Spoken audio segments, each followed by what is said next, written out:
So first of all, thank you so much for coming and joining us via Zoom or in person. I am Sivan Cohen. I'm the Shlicha here in Omaha, Nebraska. And today, our program of Eye on Israel, the first program of 2022, it's going to feature, and we're going to talk about the Israeli Navy. And Ra'anan de Haas is the Shaliach of the Jewish Federation in New Hampshire. And it's your turn now. Thank you so much, Ra'anan. My pleasure. Hi, everyone. I hope you can see me and hear me. So as Sivan introduced me, I'm the Shaliach, the emissary in the Jewish community of New Hampshire. And when Sivan called me and asked me to share a little bit about my Navy experience, I was excited because I love talking about my time in the military and about the Navy in general. And I also had a presentation ready, so it worked great. So today I'm going to share a little bit about myself. It's not going to be about me. It's going to be about three operations in the Israeli Navy history that I think shaped what the Israeli Navy is today. And I think they show you how Israelis in the Army can be kind of, I'd say, brave and outgoing and like thinking outside of the box. So I'll share my screen with you right now so you can see my presentation. And I can't see your faces while I'm presenting. So if you have any question, I'd appreciate if you write it in the chat. And I will pause for questions as I go. So I started off in the Navy as a underwater electronic specialist for the Israeli Navy SEALs, Shayta III, which we're going to learn about in a second.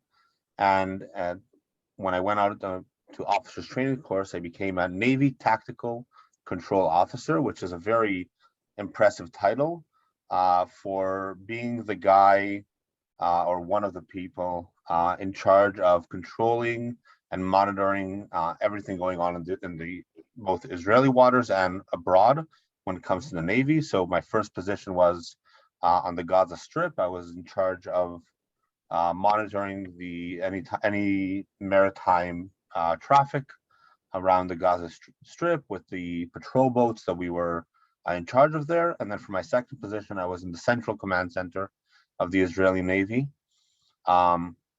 where we were in charge of all Navy operations outside of Israel's borders, whether it's submarines, missile ships, or anything in between. So I'll start with giving you a little bit of history on the Israeli Navy. So as you may or may not know, before the State of Israel was founded, there were underground groups. So there's the Etzel, the Haganah, and one of them was the Palmach, which was an underground military just trying to fight the British mandate. And their Navy part of the Palmach was called Pal Yam, which Yam is sea. So Plugot, which is like a platoon, so Navy platoons. That's what it's called. And it was basically founded by Jewish Navy officers that came from the British Navy. After the State of Israel was founded, after the War of Independence, it was officially called the Israeli Navy, and its fleet was very poor. It was all either refurbished immigrant ships or very, very old British Navy ships. It wasn't something to be proud of. And this we're going to be a big leap into the future if we're talking about today. So today, the Israeli Navy is built out of 4 main units. And I'll walk you through each one of them. And it's going to be brief because we're not here to talk about today as much. But if you have questions, feel free to ask them because I want to move on to talking about the operations. But you have to understand the general, the way the Navy is built to understand those. And everything you see here, we're talking about now, but these units have been around more or less since the founding of Israel under those same names. So if we're talking about patrol squadrons, there are 13 ships all the way from Rosh Hashanah in the north on the Lebanese border, down to the Gaza border or the Egyptian border down south, and in Eilat, where we have the Jordanian and Egyptian border, and we're right next to Saudi Arabia. So there's always, at any time, 24/7, 13 guard ships or patrol ships that guard the Israeli borders. I want to show you a short video.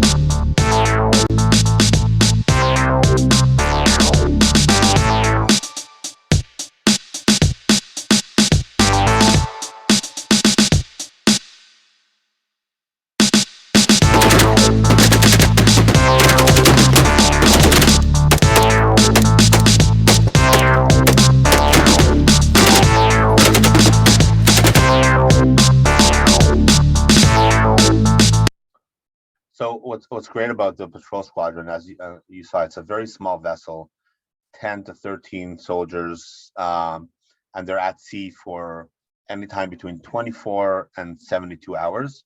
So it really becomes a close-knit family, and it's a really great experience for people that serve there. The second unit we're talking about is Shayta III, or the 3rd Navy Flotilla. And there's like the reason the numbering is like historical funny reasons, but we have the 3rd, the 7th, and the 13th flotilla. So the 3rd is our missile ships and corvettes, these big ships that you also see in like the movies. Israel does not have any helicarriers or airplane carriers because, if we're being honest, if one airplane carrier that the US has more soldiers than all of the Israeli Navy put together. That's how big those are compared to our Navy. Again, short video just to show you a little bit about the experience of these soldiers on these missile ships or corvettes.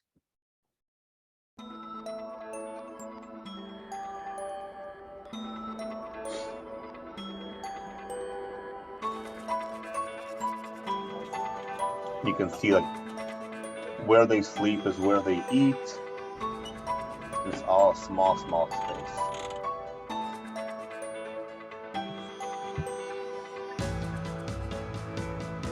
בעיניי משהו שמאוד מיוחד בשירות בחיל הים זה קודם כל השטח. זה לא להיות על האדמה, ביבשה, זה להיות בים. כבר זה שם אותך במצב שהוא לא רגיל.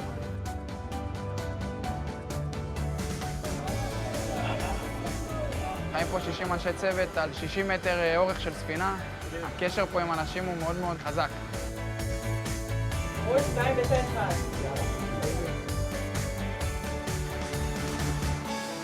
להיות כל הזמן 24/7 עם אותם אנשים. אתה מבין כמה זה חשוב לדעת להסתדר ולעבוד נכון אחד עם השני.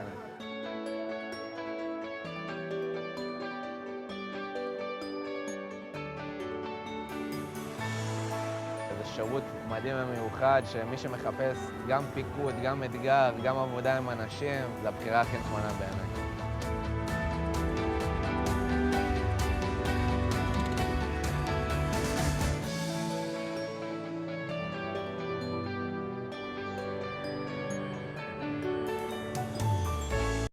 Yeah, so I can say I spent, I won't say way too much time on ships like this, but that was a part of my service. Originally, I was supposed to be in one of these missile ships, but then as part of my electronics course that I went through, I was stationed with Shayta III, which I'll explain what they are in a second. I see those questions coming in the chat. I'm not looking at them yet. I will look at them at the end of this segment, just so I can keep my ADD in focus. So the third part of the Israeli Navy, and this is like, I guess, the part that's least, I won't say famous, but there's the least information about them online, because this is the submarine flotilla, the 7th Navy Flotilla, and it's very secretive. You won't see pictures or videos from inside the submarines. And Israel just recently bought 3 more submarines. So we had 3. We bought 3 more. 2 already in Israel. One is on its way. So right now they have 5. And these submarines are not nuclear warhead submarines the way the US or other countries might have, but these submarines are able to stay very long time, if not months, underwater, and they go all over the world. And you won't hear about where they are because that's the whole point of being in a submarine. So short video about that, about what it is to be a submarine.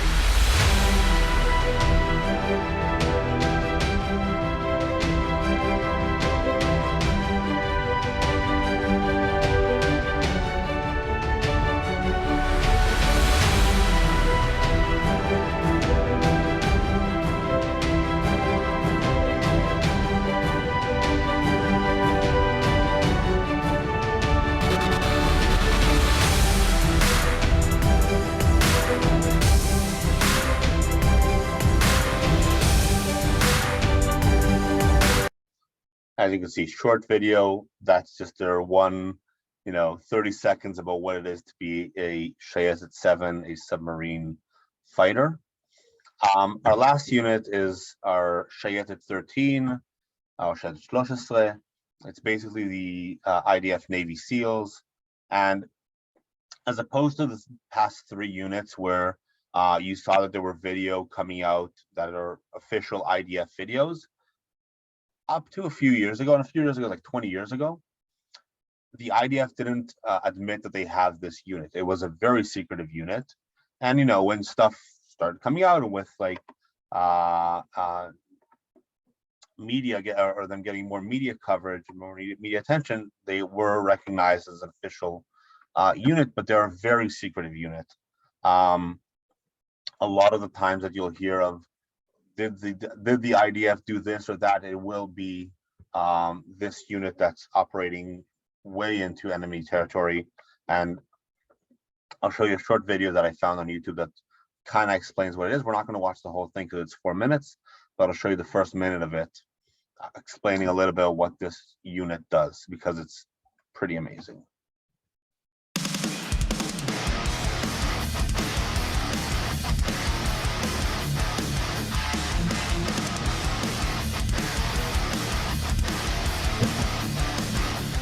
Shayta 13 is Israel's elite Marine Commando unit operating in the sea, on land, and in the air in a variety of daring and special activities. They are often compared to the US Navy SEALs and Britain's Special Boat Service.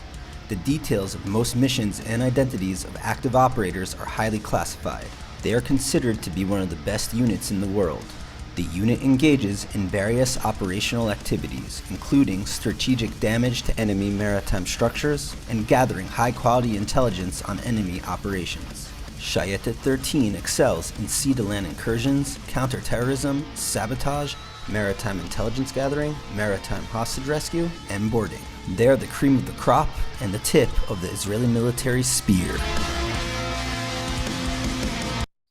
Yeah, so it's a very secretive unit. I had the option to work with, or the opportunity to work with them for over a year.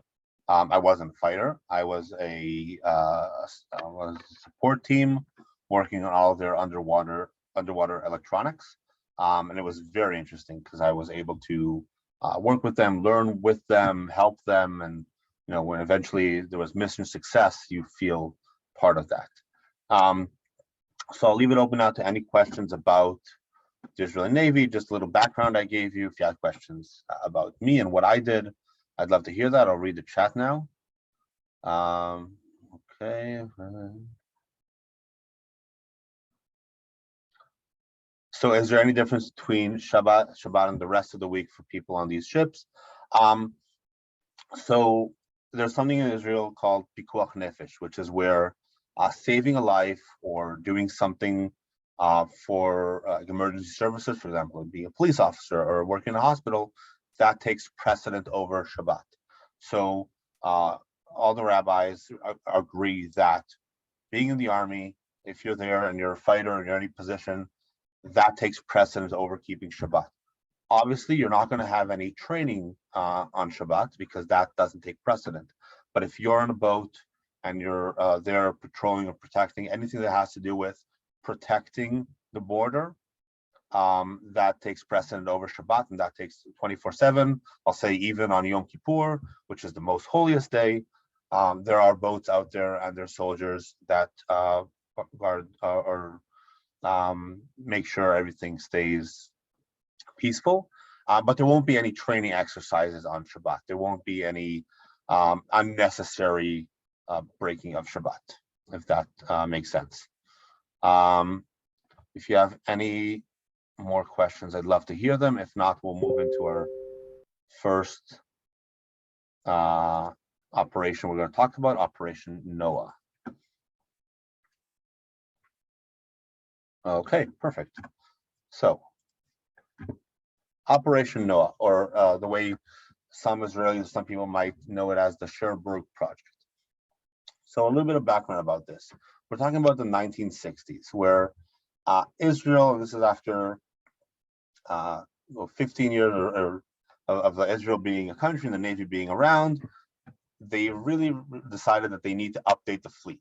As we said, it was based on retired World War II destroyers and like old ships. And when the Egyptian and Syrian Navy were getting these new Soviet vessels.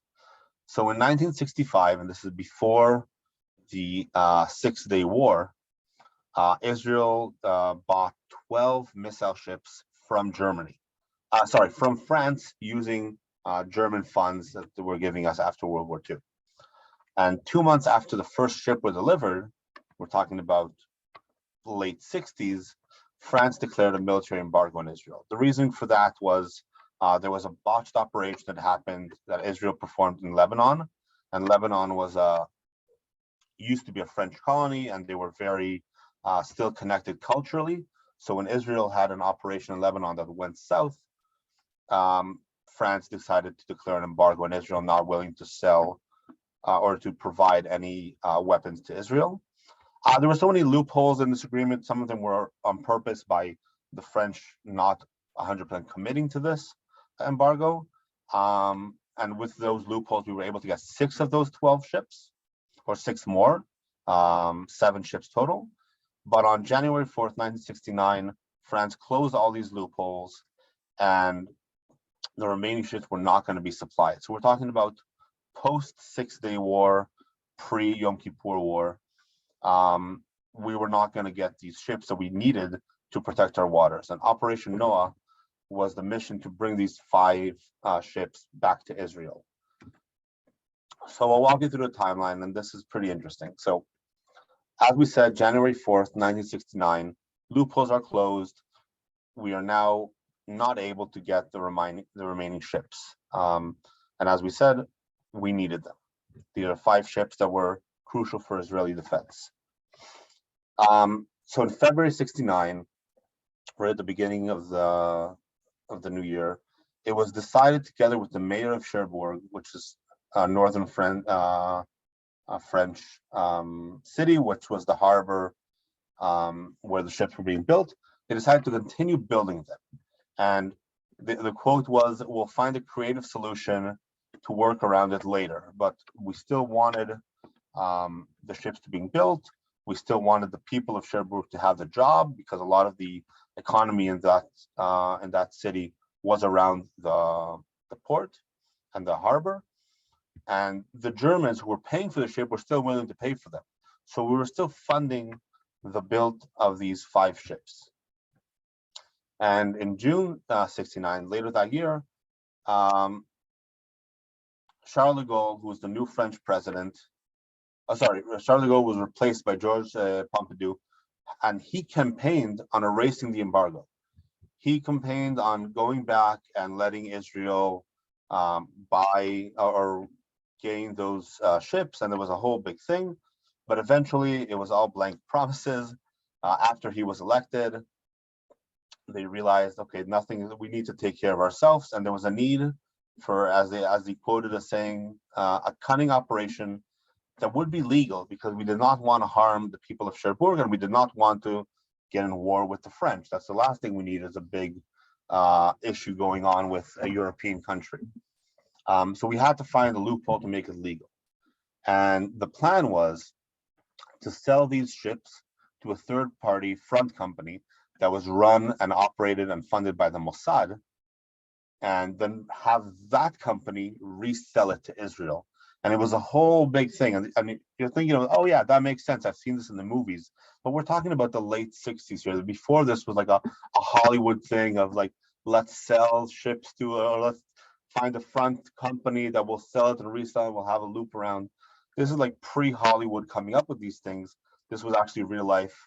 And what they did is that, as I said, they sold it to this, I think it was a Norwegian company that was funded by another person that was getting paid from the Mossad. But there were some challenges that came up with trying to buy these, to get these ships going.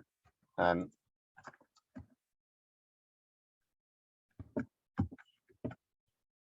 okay, sorry. So part of those challenges were like, how do you convince the French that a civilian company needs 5 missile ships? Obviously, they didn't have any weapons on them when they were sold, but these are military ships. And another thing was, how do you get that many crew members to run these 5 ships? And they have to be like Israeli crew members, because you want to be able to ship them or sail them straight to Israel from France. And there were many different problems that came up along the way. One of the solutions was, months before the operation took place, or the big escape took place, hundreds of Navy officers flew into various ports around Europe and slowly found their way to Cherbourg. And they would change hotels and change destinations every couple of days to make it look as if they're tourists. And eventually, on the day of the operation, they were all in Cherbourg and were able to operate the vessels. The way they were able to have enough fuel is, fuel and supplies, is these ships would go every once in a while out, to test that they're still working and everything's running accordingly. And what they did is they would hide off some of the fuel and hide off some of the supplies and keep them on the ship, and that way fool the French people by slowly stowing away all these supplies. And eventually, when the ships had to leave, they had all the supplies needed to make it all the way to Israel. So slowly, as time was going by, they were able to get the crew, get the supplies, get the everything they needed to have this escape.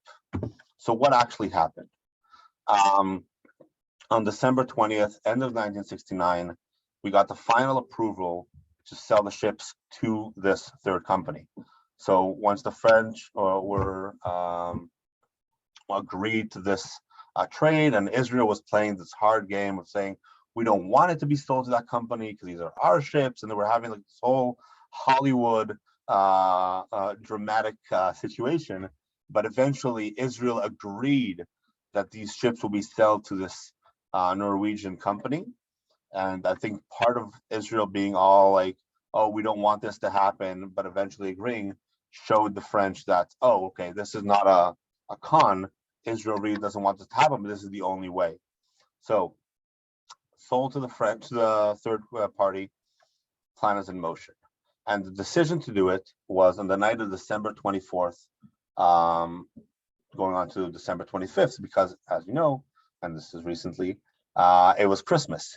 And the assumption was most of the French guards and police and people will either be in mass and will be celebrating and might be too drunk to pay attention that at 2:30 a.m., 5 ships left the harbor sailing towards what they thought was Norway. And the reason they did that in the middle of the night, and legally these ships were allowed to leave, right? These ships were allowed to go to Norway. They were now owned by this Norwegian company. But what Israel didn't want to find out is that as they left Cherbourg, and you can see as they left Cherbourg, which is in the north of France, they were supposed to go a little south and then go north into like Norway, Sweden, all that area. But they kept on going south, and they were hoping that no one would realize that they were not on the right course towards Israel or towards Norway until they went through the Strait of Gibraltar, because that is where the French could try and stop them. Unfortunately, as they left around like this area, say West France, northern Spain, commercial vessel on its way to France noticed these 5 ships, like military ships that aren't answering to the radio and are full speed ahead, going like south. So he called it in saying, hey, this is kind of weird what's going on here. And that morning, and we're talking about 2:30 in the morning, so like 7, 8 o'clock in the morning, the newspapers already came out with saying Israel stole these ships, or Israel is big. The big break happened last night, and there was a lot of pressure coming in from the French people to stop this. Like, how this is a big embarrassment to France, and Israel was scared that something would happen. But luckily, I think what happened is a lot of the higher ups in the French, or not, it's not what I think, it's what I heard or what I read. A lot of the higher ups in the French administration did not agree with the embargo. So they were kind of slow rolling it and taking their time. And by the time we're talking about on the 26th at night, the ships were able to go through the Strait of Gibraltar. This is about just over 24 hours after the ships went over through the Strait of Gibraltar and went through with no issues at all. Another thing that you might see is on the Northern Africa front, these are all Arab countries that basically were, if not a war, were not Israeli allies, and we had to go through that area. So Israel was very afraid that one of these nations would send their Navy ships, and our Navy ships at that point, these 5 ships, did not have any military equipment on them. They had no way to protect themselves. So as we were getting closer to to Crete, or passing through Greece, Israeli Air Force planes started walking or flying along these Navy ships to protect them. And intelligence later showed that the Egyptian Navy was planning to leave, to go and attack and sink these 5 ships. And luckily, the sea was too rough around Alexandria, around Egypt, that they weren't able to leave their port. Because if anything would have, like, if the sea would have been a little calmer that day when they were going to leave, we wouldn't be telling a complete different story right now.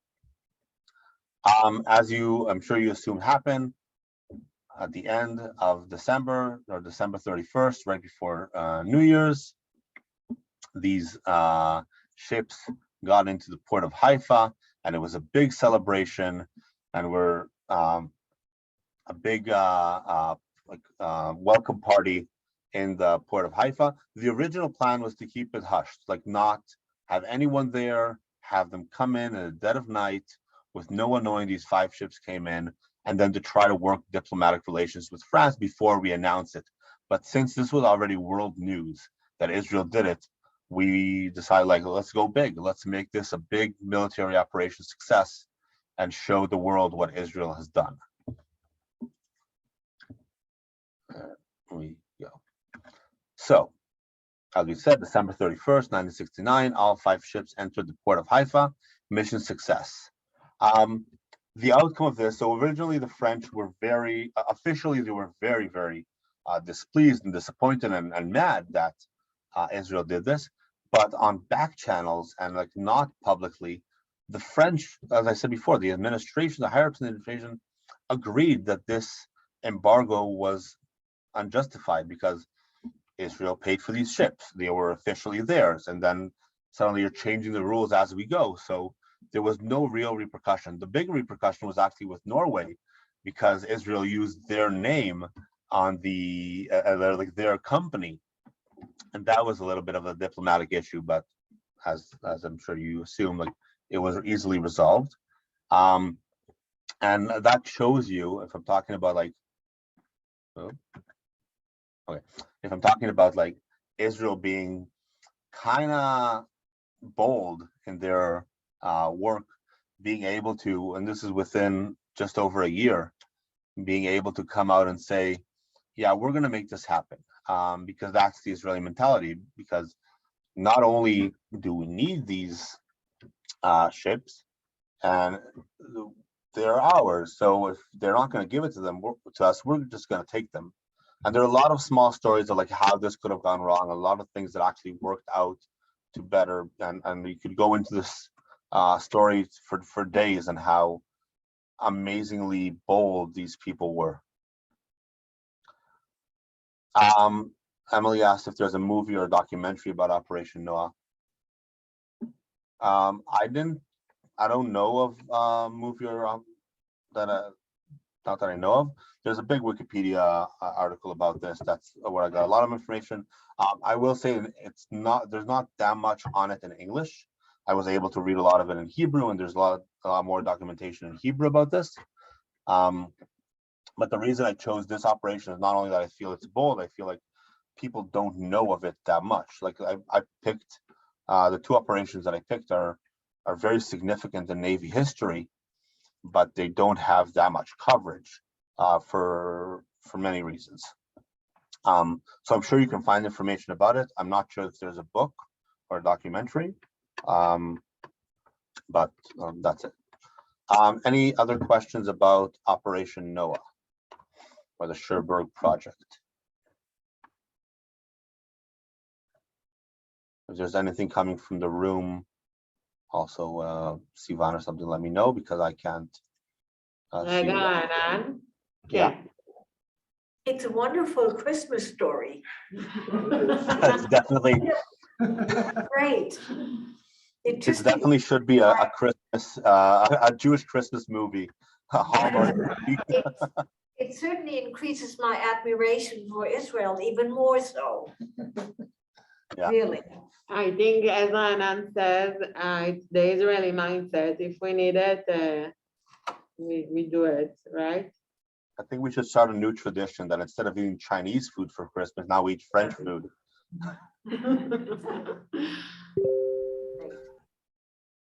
Okay.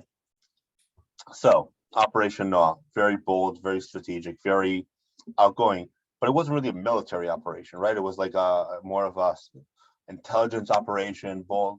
And I want to take you to, I think, one of the most amazing military operations that Israel had, or that the Israeli Navy had. And this is not only real amazing what happened there, was groundbreaking worldwide, because this is the first battle worldwide between missile ships on both sides. So this is the first and actually only time this ever happened in history, and it was between the Israeli and the Syrian military. So we're talking about the beginning of the Yom Kippur War, beginning of October 1973, 40 miles off the Syrian coast in Latakia, and you can see it's in the relatively northern Syria, and the strength of 5 ships per side, where it was basically evened out. But we'll talk a little bit about why it really was not an even battle, and the outcome we'll talk about later. But you can, if we're talking about this, if I'm talking about it so enthusiastically, I think you can guess what happened. So a little bit of background. We're talking about post 6-day war, and the IDF felt invincible, right? In 6 days, we took out all these many armies. It was an amazing operation, and the whole IDF, their mentality was in some sort of euphoria, and the intelligence community was like, nothing can happen to us. There is no war about to break, and we all know the outcome of that, where Israel was in shock for the first few days of war. But the only branch of the IDF that was well prepared was the Navy, and there are a few reasons for that. Unlike the rest of the IDF, the Israeli Navy did not win the 6-day war. One of our destroyers, the INS Eilat, INS is Israeli Navy ship Eilat, was sunk off the Egyptian coast with many loss of lives. and we're talking about late '69. The new missile ships that came from France, remember those? We just talked about them. The Navy needed to train and to prepare their crews on these new ships. So they spent all these years preparing and getting ready for a hypothetical war. They didn't know it's going to come, but because they had these new equipment and new ships, they had to use them, they had to train on them. So they were very prepared. And Navy intelligence, unlike the rest of the Army, had early warning of the war, tried to bring it up the ladder. And I don't know if you've seen Valley of Tears, which is an amazing Israeli TV show. It's on HBO. So you can see that there's, the guy there trying to say, hey, war is coming, and everyone's ignoring them. So in the Navy, those people were not ignored. And even though they tried to run it up the general intelligence community, the Navy was preparing for war. So for those three reasons where, as I said, the Navy felt they did not win, they had to train, and they had an early warning, the Navy was ready for the Yom Kippur War. And when it broke, right as the war officially broke off, Israeli Navy ships were already at sea on their way to Syria and Lebanon to make sure that we don't get blitz attacked, we don't get surprised by their navies. So let's talk about what the difference between the IDF Navy and the Syrian Navy was.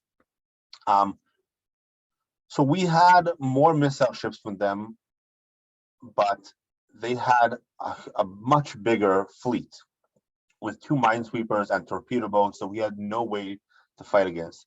For the Battle of Latakia, so we had our 5 missile ships, and they had, as I said, 5 as well: 1 minesweeper, 1 torpedo boat, and 3 missile ships. The main difference between the 2 navies was missile range. So Israel had Mk1 Gabriel missiles with a 12.4 mile range, 20-kilometer range, which seems a lot. But if you look at the Syrian Navy that had Soviet-built Styx missiles with a 40-kilometer range, double what Israel had.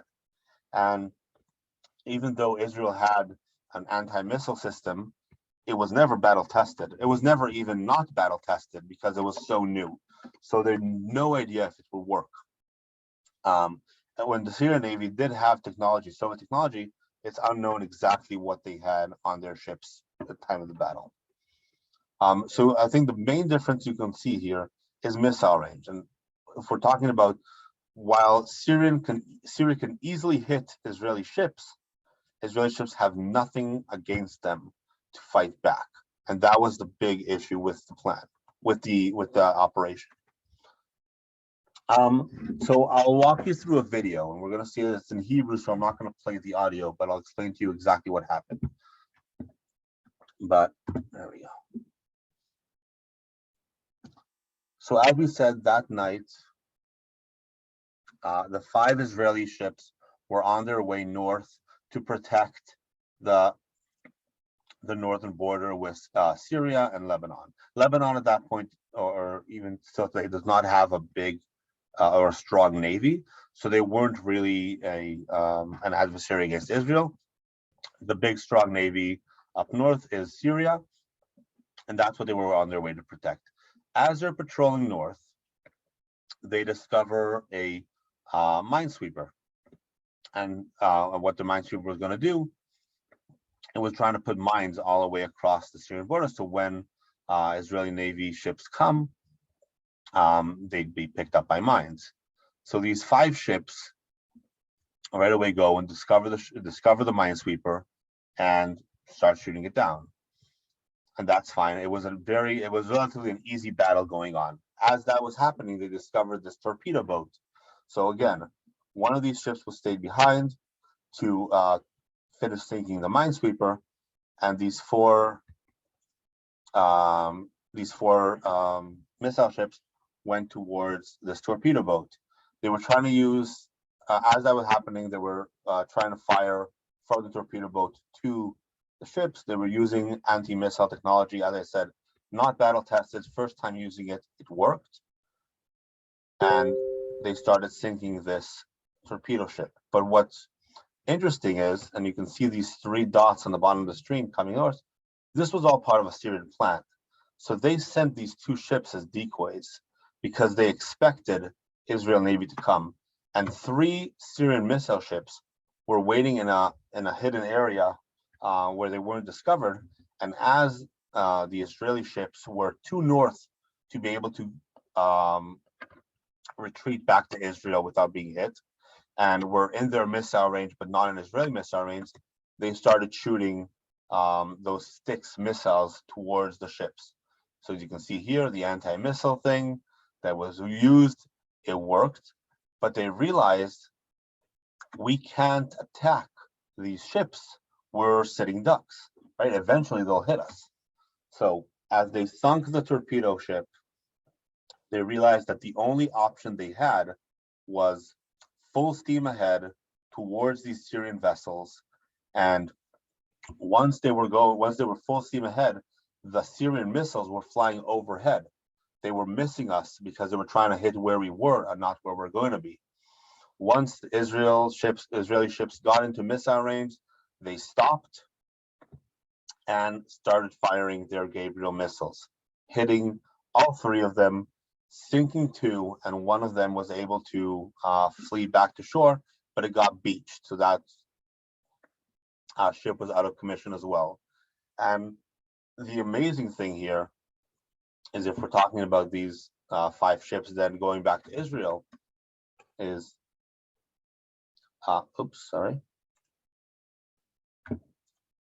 not only were all 5 Syrian boats sunk and all the soldiers were either lost their lives or retreated back to Syria, the Syrians, and this was a small part of their navy, right? They had so many more boats and missile ships, but the Syrian navy stayed in port for the rest of the Yom Kippur War and did not dare leave port or attack Israel because of that loss.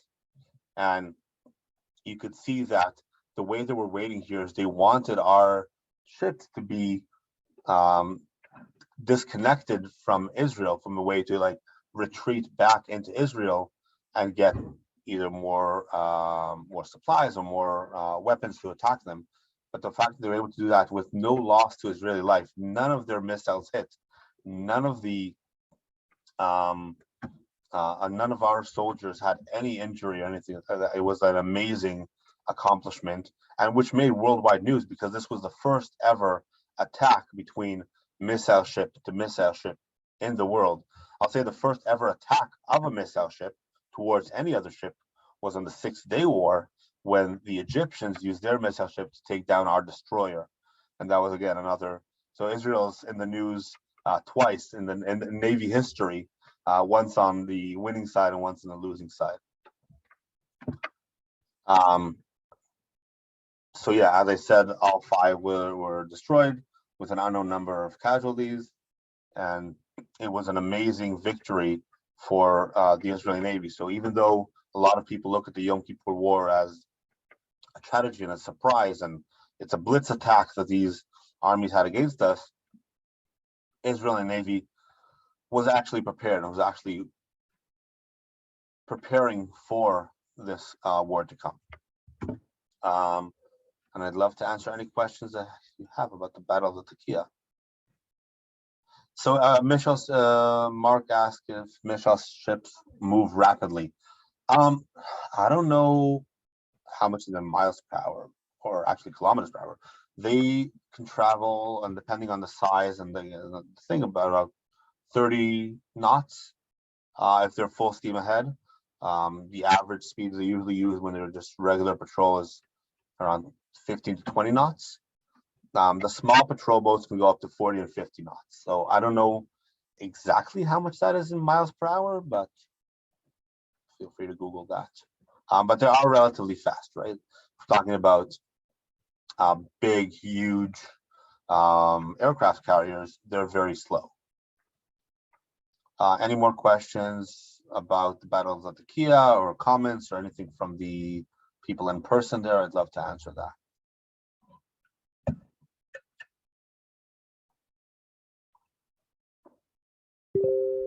Perfect. Love that there's no question. That means one of two things.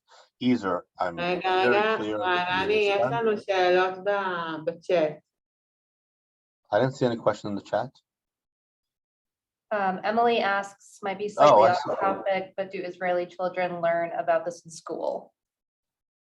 This is a great question, Emily. Sorry, I missed that. So, great question, Emily. So, when you learn about the Yom Kippur War in school, right, as a whole big thing, obviously part of like studying about Yom Kippur and Israel history, but you don't usually the main things that we talk about, for example, on Yom HaZikaron and stuff like that, are actually the failed missions and where soldiers died and where we want to mourn and remember.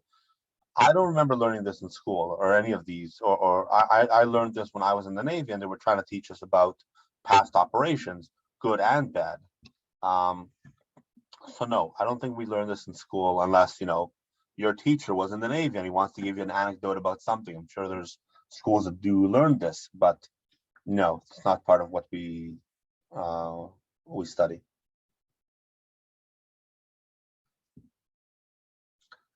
Okay, so there's no more questions. I was going to say, רגע, רענן, עוד שאלה. yeah.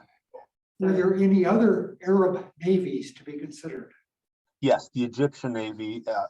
So if we're talking about in today's terms, up to more or less that time or even going into recent history, the two big navies in the area that were adversaries were the Syrian Navy and the Egyptian Navy. If we're talking today, Lebanon and Syria or if we're being honest, are kind of failing states at this point. Lebanon still has some sort of a navy, but it's very weak, especially compared to Israel, and Syria has basically nothing at this point. Egypt has a huge navy, and it's a very strong navy.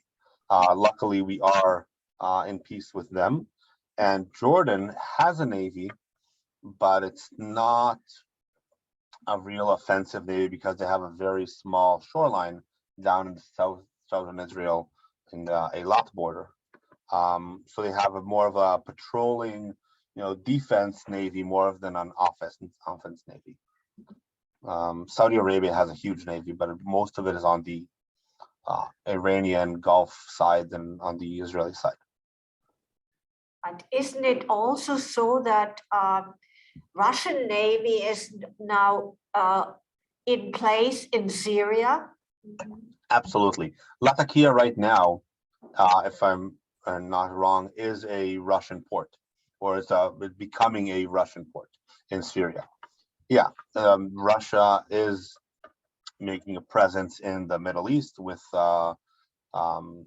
Syrian ports. I'll say like Turkey has a huge navy and other countries do as well. But if we're talking about our close neighbors, at this point, there's no real naval threat to Israel, because even with Turkey and Egypt that has huge navy, we're not in war with them, right? Egypt, there's a lot of relationships going on, especially when I worked on the Gaza border in my position in the army.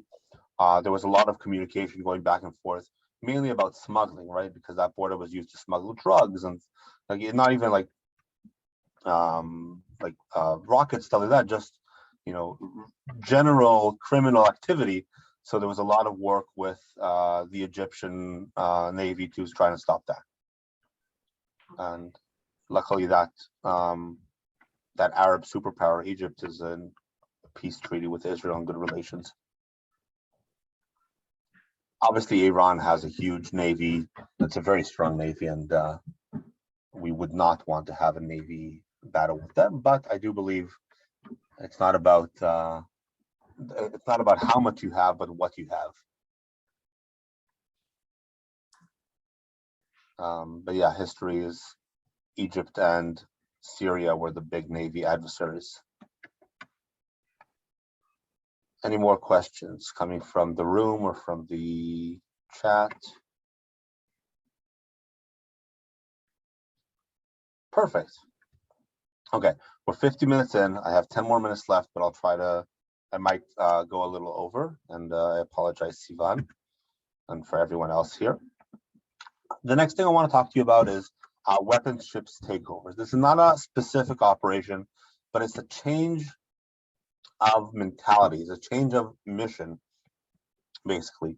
So Israel came out and said, we have these terrorist groups. They're not countries, whether it's Hamas or Hezbollah or any of these terrorist groups that are significantly weaker than Israel, technology-wise, weapons-wise, organization-wise, but we don't want them to have these what we call game-changing weapons, whether it's radar-controlled weapons, whether it's smart weapons that can easily attack both ships and Israeli population.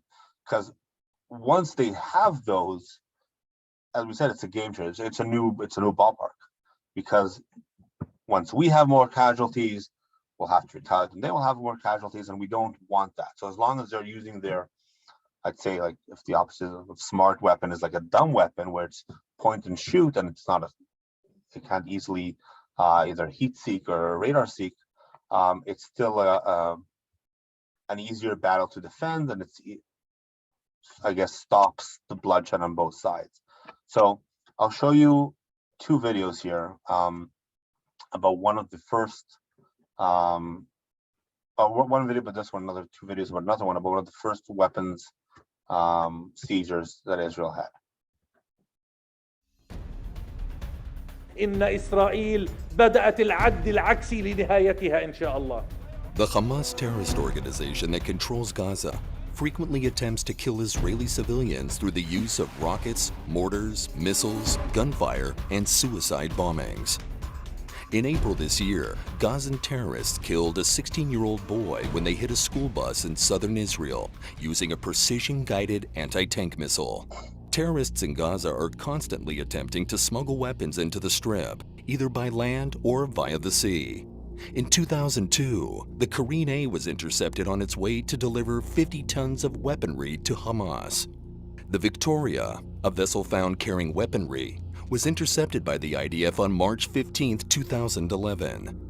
The ship contained 50 tons of strategically significant weaponry, including radar systems and advanced C-704 missiles. The IDF enforces a maritime closure on Gaza as part of its duty to protect the citizens of Israel. The closure on Gaza was imposed due to the significant terrorist threat posed by Hamas and other groups. Israel checks all material entering the Gaza Strip to ensure that weapons and dual-purpose items are not used by terrorists against Israeli civilians. Cargo cannot be unloaded and thoroughly searched at sea. This is why ships are taken to Israeli ports, where the contents may be properly inspected. After inspection, goods and materials are free to be transported into the Gaza Strip through the designated land crossings. During the month of March alone, over 4,700 trucks full of humanitarian supplies, including food, aggregate, and medical supplies, entered through these land crossings into the Gaza Strip. Okay, so part of it is a little bit like a propaganda video saying Israel is great. Don't be mad that we're trying to stop, that we're not letting ships put everything to Gaza. And I'm not going to give you an opinion about that, but that's what it was. But it shows you the main reason we need to do that, because a lot of the times, under the mask of a humanitarian aid, they will have these weapons on board. And one of the big ones is Operation Noah's Arc with the Karine A, which is a ship coming from Iran with 50 tons of weapons, or smart weapons. And we're talking about Shayta III, which is the Israeli Navy commando, were able to seize the ship and take all the weapons back to the port of Ashdod, where they showed the world, like, this is what's happening. And one of the big things that happened there is the world was like, oh, but how do you know this was Iran? And how do you know it was meant for Hamas? It was like a whole, how do you know? Like, as a whole assumption thing. So what Israel did is became better at showing the intelligence and showing what happened and how these weapons got there and how they were meant for terrorist organizations like the Hamas. And as you saw, obviously, Israel can't completely stop everything coming in. Something slipped through intelligence, and that's how you saw that people did get hurt. Smart weapons are sometimes used by Hamas, not that much, not to a point where it's sparking a huge war, but every once in a while you'll see a smart anti-tank missile being used against a tank, or they're trying to shoot down a plane. And if that thing would work for them, if that would happen, it would be a devastating war where both sides would have so much loss, much more than, I'd say, obviously much more than needed, and even much more than what we have now. So that's Operation Noah's Ark, and that's what kicked off this whole new strategy or new phase in the Israeli military, where they went to an offensive trying to stop these ships rather than a defensive trying to deal with them once they came into Gaza. And there was a lot of discussion about, is this legal? Is Israel, basically pirating these ships? And there's a lot, I won't go into the legal side, I don't understand fully, but apparently it is, and there might be backlash. But the minute Iran or any country sending these weapons won't admit that they are hers and Israel sees them, so who's being hurt by Israel taking them over? And I want to show you one more operation that happened. This is March 2014, the most recent one. And the reason I'm sharing this is because I was involved in the planning of this operation when I was in the Central Command Center of the Navy. So I got released from the Army in December 2013, I think, or February 14, right in the February 14, right before this happened. And I was working on planning it coming up to the operation, but we never knew when it's going to happen because we're up to, when that ship gets to the area where we need it to be. So I was released from the Army, and I get a call on March 4th. We needed to come back in because, full disclosure, that's basically what they said on the phone. I'm like, oh, I'm going to be there. So I wasn't on the ships with them at sea, but I was in the command center because I was working with intelligence agents and with the commanders of the ships to plan this whole operation. So as I said, Israel got much better in showing how Iran is involved and how this whole thing happened. So I'll show you two short videos about that really walk you through what happened with this operation of the Class C.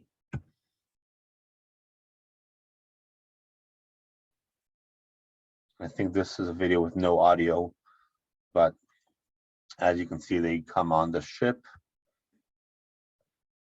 And this person here, one of them is the head of the Israeli Navy. So he was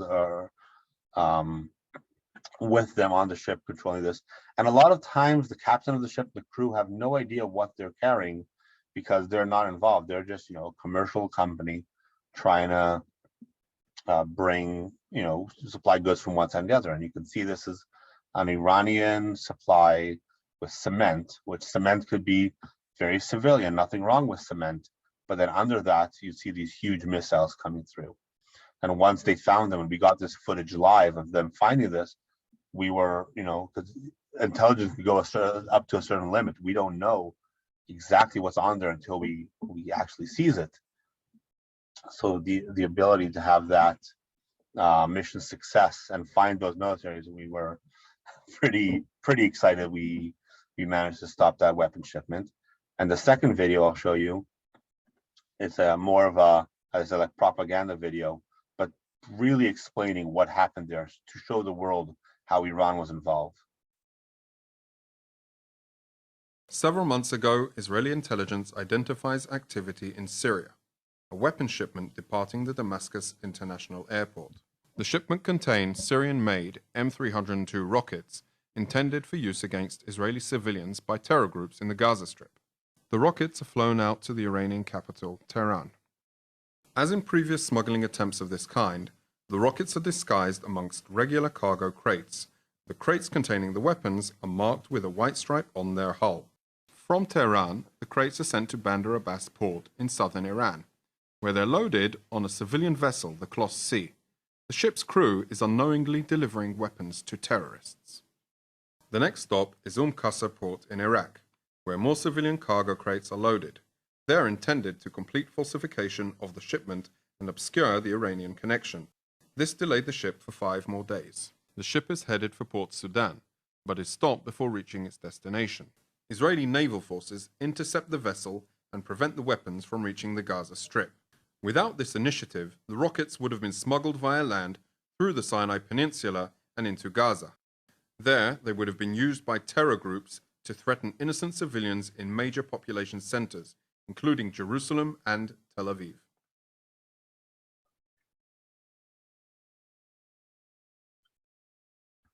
So the question from the chat was, what happens to the innocent crew on the ship? So obviously they're interrogated and held and brought to Israel.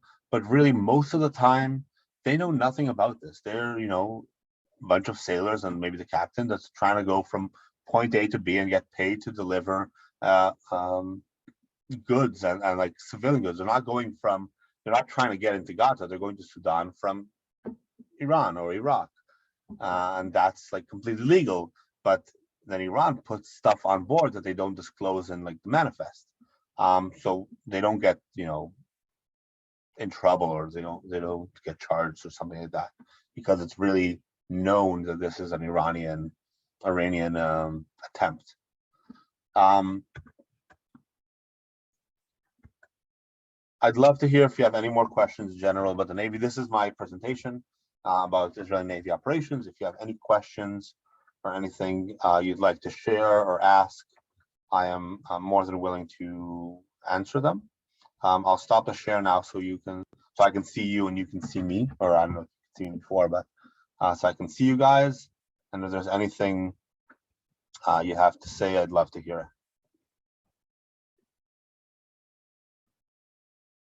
One question, Sivan, I don't know. Yeah. Okay. Yes, I was just interested in your background since you speak English so well. How did you? I know that's the biggest complaint I get here from the New Hampshire community is I don't sound Israeli. So my mom is Canadian and she made Aliyah like 40 years ago already, but I grew up speaking English at home. That's why I don't have an accent. But I lived and grew up in Israel my whole life. Okay, thank you.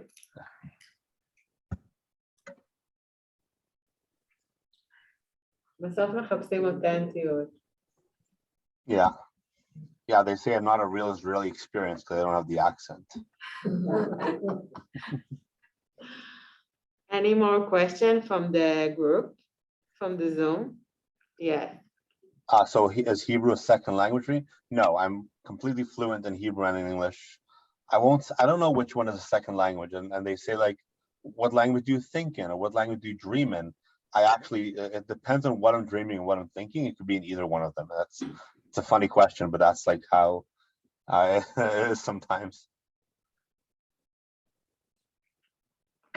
Thank you, Emily, for your participation, and Mark and everyone who asked questions. Ra'anan, thank you so much. Thank you very much. Very interesting. Very interesting. Yeah, my pleasure. Yes. And hope you have a great new year, and a great day moving forward. ותהנה במשחק. Enjoy your game. Bye bye. Bye everyone. Bye. Bye.